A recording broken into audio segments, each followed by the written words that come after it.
He who has a why to live can bear almost any how. This powerful statement by Friedrich Nietzsche echoes through the centuries, challenging us to examine the very essence of our existence. Nietzsche, one of the most influential and controversial philosophers of the modern era, presents us with a radical vision of life, one that confronts us with uncomfortable truths about ourselves and society. I imagine for a moment that you could see through the layers of self-deception we've built up over our lives. What would you find? Authentic strength or disguised weakness? This is the central question Nietzsche invites us to explore. Nietzsche's philosophy isn't for the faint of heart. It challenges us to face the raw reality of our existence, to recognize our weaknesses, and to seek a strength that goes beyond the physical, a strength of character, of will, of spirit. But what exactly does Nietzsche mean by strength, and why does he assert that we must be strong or be nothing? To understand this, we must first delve into the concept of psychological weakness. Nietzsche isn't referring merely to physical weakness, but to a much deeper and more insidious condition of the human psyche. It's a weakness that manifests in our inability to face reality, in our tendency to create comfortable illusions to protect ourselves from the harsh truths of life. This psychological weakness is a subtle trap. It leads us to create social masks, personas we present to the world to hide our insecurities and vulnerabilities. Think for a moment. How often do we catch ourselves acting inauthentically, saying what we think others want to hear rather than expressing our true opinions? Nietzsche argues that this tendency towards weakness isn't just an individual problem, but something deeply rooted in our culture. He suggests that many of our social institutions, including religions and moral systems, can be seen as collective manifestations of this weakness, created to protect us from the terror of existence. But what price do we pay for this protection? According to Nietzsche, the cost is nothing less than our authenticity, our ability to live fully and embrace life in all its complexity and challenges. By hiding behind these masks, we lose the opportunity to develop genuine strength. And here we come to a crucial point in Nietzsche's philosophy, the idea that true strength comes from courageously facing reality, no matter how uncomfortable or frightening it may be. It's through this confrontation that we can transcend our limitations and become what Nietzsche calls the Übermensch or Superman. But how can we recognize this weakness in ourselves? How can we begin to dismantle the illusions we've built? These are questions we'll continue to explore throughout this video as we delve deeper into Nietzsche's philosophy and its implications for our lives. One of the most dangerous manifestations of this psychological weakness, according to Nietzsche, is resentment. It's a subtle poison that corrodes our ability to live fully, transforming us into reactive beings rather than active ones. But what exactly is this resentment, and how does it relate to the weakness that Nietzsche so vehemently criticizes? Resentment, in Nietzsche's view, is born from the inability to accept reality as it is. It's an emotional response to the perception of injustice or inferiority, but a response that, instead of propelling us to positive action, paralyzes us in a state of bitterness and passive hostility. Imagine a person who constantly feels victimized by circumstances, always blaming others for their failures and misfortunes. This is the embodiment of resentment that Nietzsche describes. It's a condition that not only affects the individual, but has the potential to poison relationships and even entire societies. Resentment manifests in various forms in our daily lives. It might be the coworker who secretly wishes for the failure of their more successful peers, or the friend who constantly diminishes the achievements of others. It might even be that inner voice whispering that we don't deserve success or happiness. Nietzsche argues that resentment is particularly dangerous because it often disguises itself as virtue. Those consumed by resentment may present themselves as defenders of justice or equality, when in reality, they're only seeking to diminish those they perceive as superior. It's a form of leveling down, an attempt to reduce everyone to the lowest common denominator. But why is resentment so prevalent? Nietzsche suggests it's because it's easier to blame others or circumstances than to take responsibility for our own lives. It's a way of avoiding the painful confrontation with our own limitations and failures. The philosopher goes even further, arguing that much of what we consider conventional morality is in fact an expression of this resentment. The idea that humility is a virtue, for example, can be seen as a form of disguised resentment, an attempt to make a virtue out of weakness. However, Nietzsche doesn't leave us without hope. He suggests that the antidote to resentment is what he calls amor fati, love of fate. It's the ability to accept and even embrace all aspects of life, including suffering and difficulties. But how can we cultivate this amor fati? How can we overcome resentment and develop the strength that Nietzsche so values? These are questions we'll continue to explore as we delve deeper into the psychology of weakness and Nietzsche's conception of strength. The challenge Nietzsche presents us with is monumental. He asks us to examine not just our actions, but our deepest motivations. He invites us to question whether our virtues are truly virtues, or if they're merely sophisticated expressions of resentment and weakness. This is a painful process, no doubt. Confronting our own resentments, recognizing the ways in which we've allowed ourselves to be weak, can be a profoundly uncomfortable experience.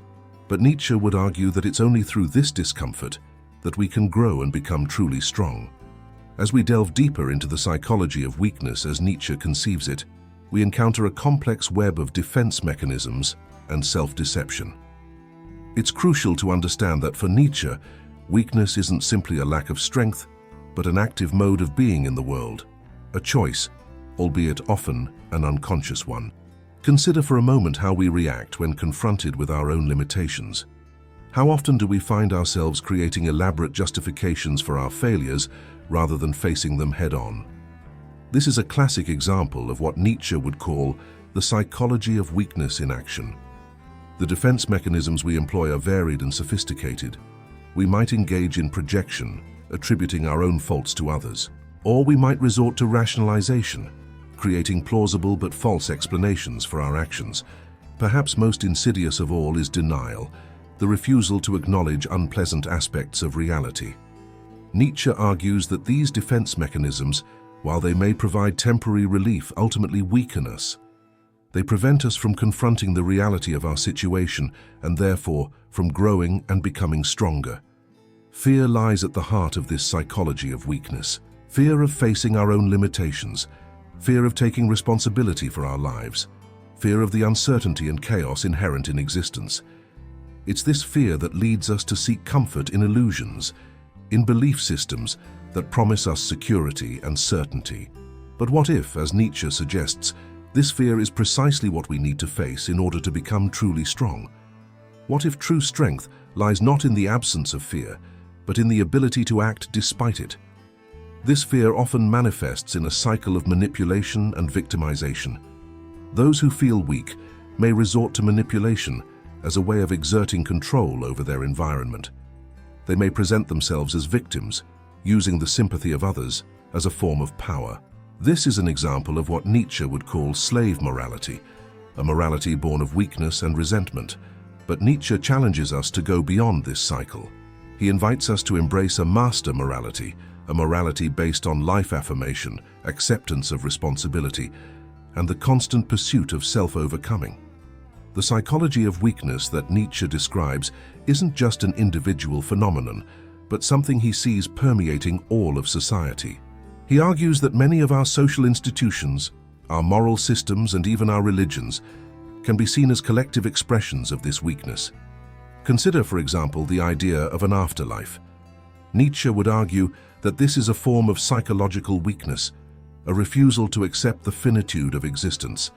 Instead of facing the reality of death and finding meaning in this life, we create the illusion of eternal life. But what if, as Nietzsche suggests, true strength lies in the ability to accept life in its totality, including its finitude? What if the key to an authentic existence is embracing uncertainty and chaos, rather than seeking refuge in comforting illusions? These are challenging questions, no doubt, but they're precisely the kind of questions Nietzsche invites us to consider. He challenges us to examine our deepest beliefs, to question our most basic assumptions about what it means to be strong or weak. As we move forward, we'll explore how Nietzsche conceives of true strength and how we can cultivate it in our own lives. But before that, we must ask ourselves, are we really prepared to face the truth about ourselves? Are we willing to abandon our comfortable illusions in pursuit of a more authentic and powerful existence? Having explored the psychology of weakness, we now turn our attention to Nietzsche's concept of strength. It's crucial to understand that, for Nietzsche, strength isn't simply physical power or domination over others. Instead, it's an inner quality, a disposition to face reality in all its complexity and challenge. Strength, in Nietzsche's view, is fundamentally the courage to face the truth. It's the ability to look into the abyss of existence without flinching, to accept the uncertainty and chaos inherent in life, without seeking comfort in illusions or false certainties. It's the will to live authentically, to be true to oneself, even when it means going against social conventions or facing the disapproval of others. Consider for a moment what it means to live with this strength. Imagine facing your deepest fears, your most ingrained insecurities, not to eliminate them, but to accept them as part of who you are. Imagine embracing your failures not as defeats, but as opportunities for growth. Imagine living each moment fully, accepting both pleasure and pain as essential aspects of the human experience. This is the strength Nietzsche invites us to cultivate.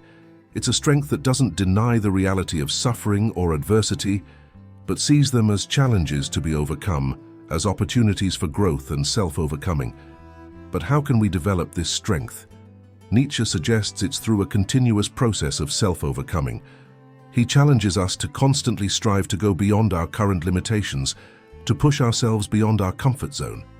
It's through this constant effort that we develop the resilience and tenacity that characterize true strength. A crucial aspect of strength in Nietzsche's view is authenticity. Being strong means being true to oneself, resisting the temptation to conform to others' expectations or to adopt values that aren't truly one's own. It's the ability to say yes to life on one's own terms, to create one's own values and live by them. It's important to note that this conception of strength is radically different from the common notion of domination or power over others. In fact, Nietzsche would argue that those who seek to dominate others are in reality demonstrating weakness. True strength, in his view, is self-directed. It's about mastering oneself, not others. Consider, for example, the figure of the tyrant. Superficially, he may appear strong, exercising power over others, but Nietzsche would argue that the tyrant is, in fact, weak. He's a slave to his own desires and fears, unable to face his own insignificance in the grand scheme of things. True strength, in contrast, lies in the ability to accept our own finitude and cosmic insignificance, and yet still find meaning and value in our existence.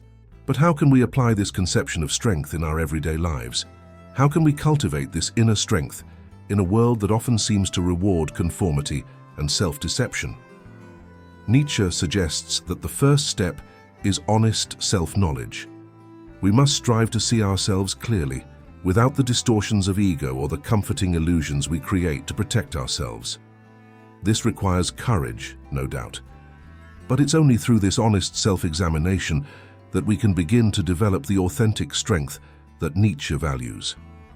The next step is acceptance. Not a passive or resigned acceptance, but an active and affirmative one. It's accepting all aspects of our existence, our talents and our flaws, our joys and our sufferings, and saying yes to all of it. This is what Nietzsche calls amor fati, love of fate. Finally, Nietzschean strength requires action. It's not enough to simply recognize and accept reality.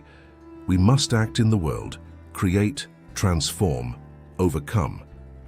It's through action that we manifest our strength and shape our existence. As we continue our exploration of Nietzsche's philosophy, we'll see how this conception of strength relates to other aspects of his thought, such as his views on self-affirmation and love of life. But for now, let's ask ourselves, are we ready to embrace this challenging conception of strength? Are we willing to face the truth about ourselves and the world, no matter how uncomfortable it may be?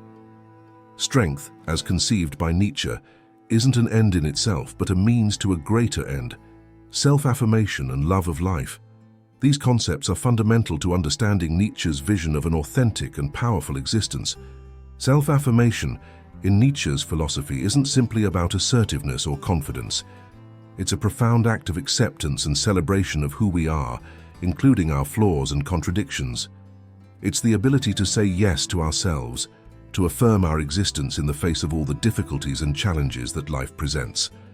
Imagine for a moment what it truly means to self-affirm. It's not about boasting or comparing oneself favorably to others. Instead, it's about fully accepting who you are, with all your complexities and imperfections. It's about recognizing your intrinsic worth, not because you're better than others, but simply because you exist. This self-affirmation is intimately tied to what Nietzsche calls love of life. This isn't a naive or sentimental love, but a deep and comprehensive love that accepts life in its totality. It's the ability to love not just the moments of joy and success, but also the moments of pain and failure. It's loving life not despite its challenges, but because of them. Nietzsche argues that it's only through this love of life that we can truly become who we are. It's through the acceptance and affirmation of all our experiences, the good and the bad, that we become complete and authentic. But how can we cultivate this love of life in the face of adversity? How can we affirm ourselves when the world seems to be against us? Nietzsche suggests that it's precisely in the moments of greatest difficulty that we have the opportunity to demonstrate the greatest strength. Consider Nietzsche's concept of amor fati, love of fate. This is the idea that we should not just accept everything that happens in our lives, but love it. It's not passive resignation, but an active and affirmative acceptance. It's saying yes to life no matter what it presents. Imagine facing a great challenge or adversity in your life. The common reaction might be resentment or self-pity. But what if instead you could see this challenge as an opportunity for growth and self-overcoming? What if you could love this challenge precisely because it gives you the chance to become stronger? This is the kind of love of life that Nietzsche invites us to cultivate. It's a love that doesn't seek to escape difficulties, but embraces them as an essential part of the human experience. It's a love that sees beauty not just in harmony, but also in chaos and struggle. But it's important to note that this love of life isn't a denial of suffering. Nietzsche isn't suggesting that we should pretend pain doesn't exist, or that we should always be happy. On the contrary, he argues that it's only by fully accepting suffering that we can transcend it. Self-affirmation and love of life are intrinsically linked to Nietzsche's idea of becoming who you are. This is the notion that each of us has a unique potential that must be realized. It's not about discovering some pre-existing essence, but about actively creating who we want to be. Imagine your life as a work of art in progress. You are both the artist and the work. Through your choices, your actions, your way of responding to life's circumstances, you are constantly creating and recreating yourself. Self-affirmation is the act of taking responsibility for this creation, of affirming the self you are becoming. But this process of becoming who you are isn't easy. It requires courage to face uncomfortable truths about ourselves. It requires strength to resist the pressures of social conformity. It requires resilience to continue affirming oneself, even in the face of doubt and failure. As we continue our exploration of Nietzsche's philosophy, we'll see how these concepts of self-affirmation and love of life relate to his ideas about compassion and ethics. But for now, let's ask ourselves, are we ready to embrace this radical love of life? Are we willing to fully affirm ourselves with all our contradictions and imperfections? As we explore Nietzsche's philosophy, we encounter a unique perspective on compassion. At first glance, it might seem that Nietzsche rejects compassion entirely, seeing it as an expression of weakness. However, a deeper analysis reveals a more nuanced and challenging view. Nietzsche makes a crucial distinction between two types of compassion. The first, which he severely criticizes, is a compassion born of weakness and fear. It's the compassion that arises from the desire to alleviate our own discomfort at seeing the suffering of others. It's a compassion that ultimately weakens both the compassionate and the object of compassion. Consider, for example, someone who constantly helps others, not out of a genuine desire to see them grow and become stronger, but out of a need to feel needed or superior. This form of compassion, Nietzsche would argue, is actually a subtle form of selfishness and can create dependency rather than promoting growth. But there's another type of compassion that Nietzsche not only accepts, but values. It's a compassion born of strength, a compassion that seeks to elevate others rather than simply alleviate their suffering. It's a compassion that recognizes the inherent dignity of the other and seeks to empower them to overcome their own challenges. Imagine helping someone not by doing things for them, but by giving them the tools and encouragement to do for themselves. This is the form of compassion Nietzsche would advocate, a compassion that strengthens rather than weakens. But how can we apply these ideas in our everyday lives? How can we live according to the principles of strength, self-affirmation, and love of life that Nietzsche proposes? A crucial step is honest self-examination. We must strive to see clearly our motivations, our fears, our weaknesses. This requires courage, no doubt. It's much easier to hide behind comfortable illusions. But it's only through this honest self-examination that we can begin to cultivate the authentic strength that Nietzsche values. Another important aspect is the practice of amor fati, love of fate. This doesn't mean passively accepting everything that happens, but actively embracing all aspects of our existence, including challenges and difficulties. It's seeing every obstacle as an opportunity for growth and self-overcoming. Consider how you respond when things don't go as planned. Do you resent and complain, or do you see it as a chance to become stronger and more resilient? The practice of amor fati invites us to adopt the latter perspective. In our relationships, we can apply Nietzsche's vision of strength by seeking to elevate others rather than dominate or manipulate them. This means encouraging others to face their own challenges, to develop their own strength, rather than trying to save them or do things for them. In work and professional life, we can apply Nietzsche's principles by constantly seeking to surpass ourselves, not in comparison to others, but in relation to who we were yesterday. It's about pursuing excellence, not for external recognition, but as an expression of our will to power, our will to become the best version of ourselves. In our pursuit of knowledge and understanding, Nietzsche encourages us to question our most basic assumptions, to challenge accepted truths, to think for ourselves. This doesn't mean rejecting all established knowledge, but approaching it with a critical eye and an open mind. Finally, in our approach to life as a whole, Nietzsche invites us to adopt an attitude of radical affirmation. It's about saying yes to life in its totality, embracing both joys and pains as essential parts of the human experience. But it's important to remember that Nietzsche's philosophy isn't a set of rigid rules to be blindly followed. On the contrary, it's an invitation to critical reflection, to experimentation, to the creation of our own values and meanings. As we conclude our exploration of Nietzsche's philosophy, we're left with provocative questions.